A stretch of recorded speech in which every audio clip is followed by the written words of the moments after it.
ഷാർജയിലെ ഫ്ളാറ്റിൽ മരിച്ച നിലയിൽ കണ്ടെത്തിയ കൊല്ലം തേവലക്കര സ്വദേശി അതുല്യയെ കൊലപ്പെടുത്തിയത് തന്നെയെന്ന് ആവർത്തിച്ച് അതുല്യയുടെ പിതാവ് രാജശേഖരൻ പിള്ള. കൊലയ്ക്ക് ഉത്തരവാദി ഭർത്താവ് സതീഷ് തന്നെയെന്നും പിതാവ് ക്രൈംബ്രാഞ്ച് അന്വേഷണത്തിൽ പ്രതീക്ഷയുണ്ടെന്നും രാജശേഖരൻ പിള്ള പറഞ്ഞു.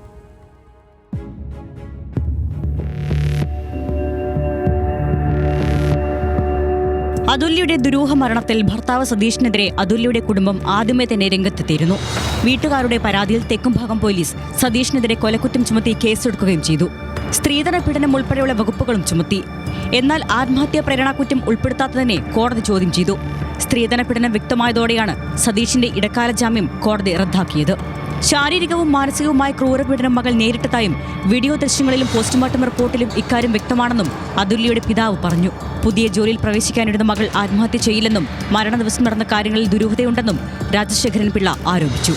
അവൻ്റെ ശാരീരികവും മാനസികമായ അതിക്രൂരമായ പീഡനം മൂലമാണ് എൻ്റെ മോള് മരിച്ചത്. ഒരു പുതിയ ജോലിക്ക് പോകാനായിട്ട് അവളുടെ ജന്മദിനമായിട്ട് അത്ര ഹാപ്പി ആയിട്ടിരുന്നവൾ എന്തുകൊണ്ടോ അങ്ങനെ മരിച്ച്.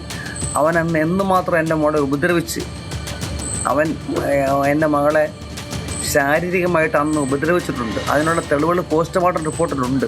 ഉദ്യോഗസ്ഥർ അവനെ ചോദ്യം ചെയ്ത് അന്ന് നടന്ന സംഭവം എന്താണെന്ന് നമുക്കറിയണം.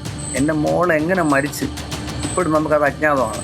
ഇക്കഴിഞ്ഞ ജൂലൈ 19-നാണ് അതുല്യയെ ഷാർജയിലെ ഫ്ളാറ്റിൽ തൂങ്ങി മരിച്ച നിലയിൽ കണ്ടെത്തിയത്. തെക്കുംഭാഗം പോലീസ് രജിസ്റ്റർ ചെയ്ത കേസ് ക്രൈംബ്രാഞ്ചാണ് ഇപ്പോൾ അന്വേഷിക്കുന്നത്.